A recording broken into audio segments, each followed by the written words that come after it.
Соглашение о сотрудничестве между Абхазским государственным университетом и Российским государственным гуманитарным университетом направлено на развитие академических, культурных и научных связей между вузами, а также на реализацию совместных образовательных проектов, обмен опытом и продвижение взаимных интересов в сфере образования и науки. Подписи под документом поставили ректоры вузов Олег Угварамия и Андрей Логинов. Спасибо.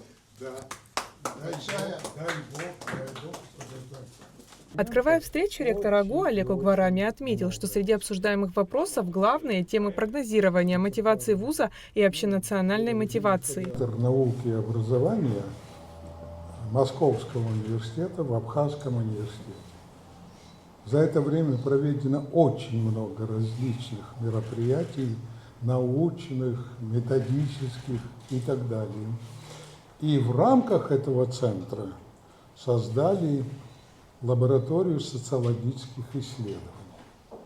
Уже 4-й отчет этого центра готов. И, так сказать, 3 уже опубликованы, а 4-й находится в печати, и скоро мы получим. Участников мероприятия приветствовал президент Бадра Гунба. Глава государства выразил убежденность, что содержательный диалог в рамках круглого стола послужит дальнейшему укреплению союзнических отношений между Россией и Абхазией, а выработанные рекомендации найдут свое практическое применение. Бадра Гунба подчеркнул, что Абхазию и Россию объединяют общие ценности, основанные на уважении к традициям, морали и духовным основам. Подобные просветительские инициативы крайне важны для глубокого осмысления основ наших братских взаимоотношений. Отрадно видеть в числе участников представителей академического сообщества, государственных структур и образовательных организаций.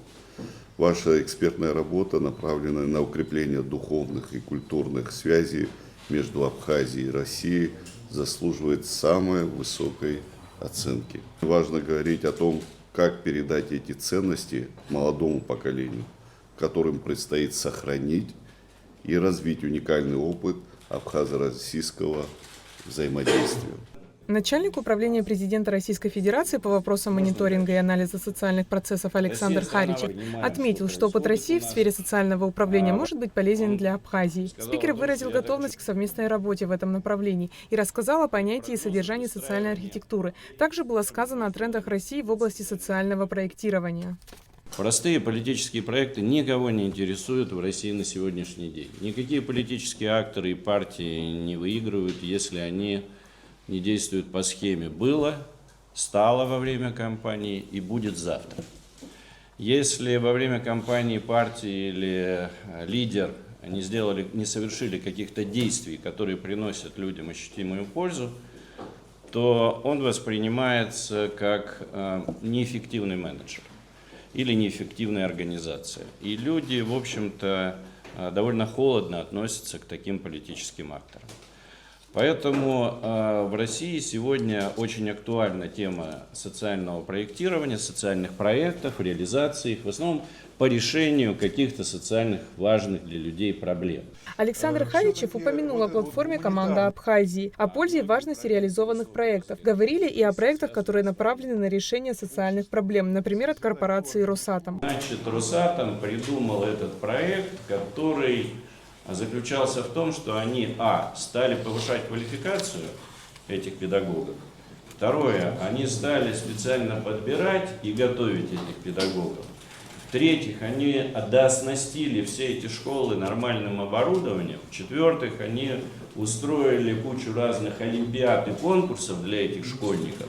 И это дало результат.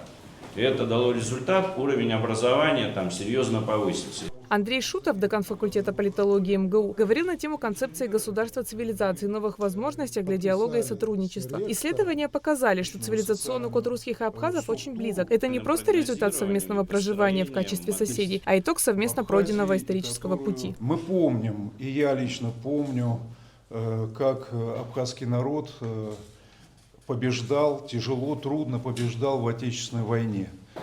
Это была действительно победа, которая далась кровью. И вот в результате этой победы укрепилось единство, то, что мы называем идентичностью абхазского народа. И вот Александр Дмитриевич сказал, нечто подобное мы сейчас переживаем, когда весь коллективный Запад пошел на нас войной, гибридной войной. И вот то единство, которое мы достигли, это единство во всех поколениях. Это некая ценность, которая, в общем-то, нас с вами сближает. В заключение президент Бадра Гунба поблагодарил участников мероприятия, выразив надежду на то, что такого рода взаимодействие будет продолжено. Хочу обратить внимание присутствующих, насколько, несмотря на то, что мы сегодня проживаем в разных странах, отношения и подходы граждан нашей страны, потомков великих победителей, насколько схожи. У нас одни общие ценности, у нас понимание того, как мы должны дальше развиваться, на каких исторических принципах и подходах должны мы взаимодействовать. Это очевидные вещи. Очевидные они как и для народа России, народов России, так и для народа Абхазии. В этом смысле я уверен, что такого рода форумы, взаимодействия, дискуссионные площадки создадут наиболее благоприятные условия для будущих поколений. Мероприятие подвело итог функционирования в течение полугода лаборатории социологических исследований, созданной на базе Центра науки и образования МГУ. На встрече было отмечено, что это первый опыт со стороны факультета политологии МГУ в работе по прикладным исследованиям внутри Абхазии. Аэлита Арутюненко, Мила Джопуа, Абхазское телевидение.